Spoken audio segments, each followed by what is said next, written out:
n'y a pas eu de déclaration de guerre. Pas une révolution. Juste un troupeau mal garé. Un gouvernement trop fier. Et 1 million de destins renversés. 2 pays. 2 voisins. Un long fleuve entre eux. Et pendant des décennies, des liens. Des commerces. Des familles mixtes. Des allers-retours sans se poser de questions. Mais cette année-là, une frontière invisible va tout détruire.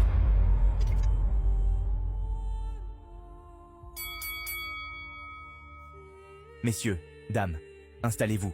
Aujourd'hui, on parle d'un conflit frontalier, une tragédie humaine, d'un drame politique, et de comment une poignée d'hommes, mal inspirés, ont soufflé sur des braises, qu'ils faisaient semblant de ne pas voir. Tout part d'un truc, banal, un troupeau. Oui, un troupeau. Le 9 avril, à Diawara, village sénégalais, proche de la frontière, des bergers mauritaniens passent la frontière et entrent sur une île cultivée, côté Sénégal, avec plus de 500 têtes de bétail. Problème? Ce n'est pas la première fois. En 10 jours, c'est la 3e intrusion. Et cette fois, les agriculteurs sénégalais descendent sur l'île. Ils exigent réparation. Rien d'agressif. Juste la règle. Ils saisissent les bêtes, comme prévu par les accords bilatéraux de 1987. Mais, le lendemain, des gardes frontières mauritaniens, armés, débarquent. Et là, boum, ils tirent. 2 paysans sénégalais sont tués. D'autres sont blessés. Et 12 otages sont embarqués de l'autre côté. Un drame local, qui devient immédiatement une affaire d'État.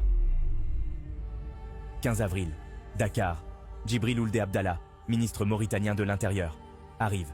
Il passe à la télé nationale, mais son message est glacial. Pas d'excuses, pas de compassion, juste un ton sec, défensif. Les Sénégalais le vivent comme un affront. Le ressentiment monte, et dans la rue, c'est l'allumette qu'il fallait pas gratter. 21 avril, Dakar, Saint-Louis, Kaolack. Ça explose. Des manifestations dégénèrent, des commerces ciblés, des hommes pourchassés. 61 personnes perdent la vie en quelques jours.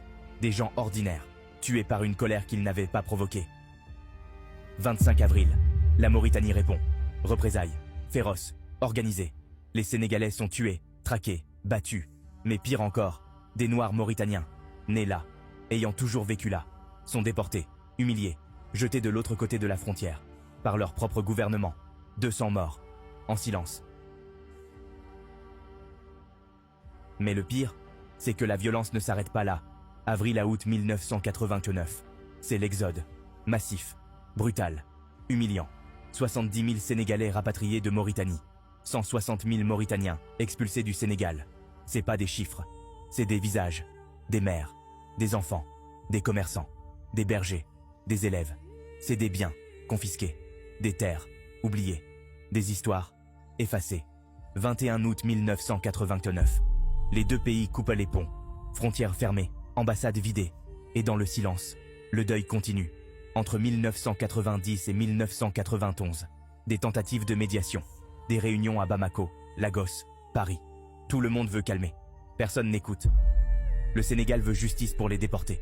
La Mauritanie, des réparations pour les pillages. Résultat? 0 avancée. 18 juillet 1991. Un accord est signé. Le 2 mai 1992. Réouverture de la frontière. La paix officielle.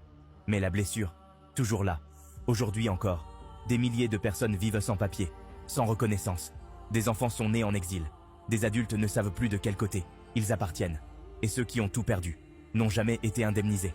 Mais alors, on en retient quoi? Qu'un conflit, ça commence souvent petit. Et ça finit toujours trop grand. Qu'un mot mal placé peut tuer. Qu'un silence politique peut valoir 1000 coups de bâton. Et qu'on a tous perdu. Les familles, les commerçants, les voisins, les pays.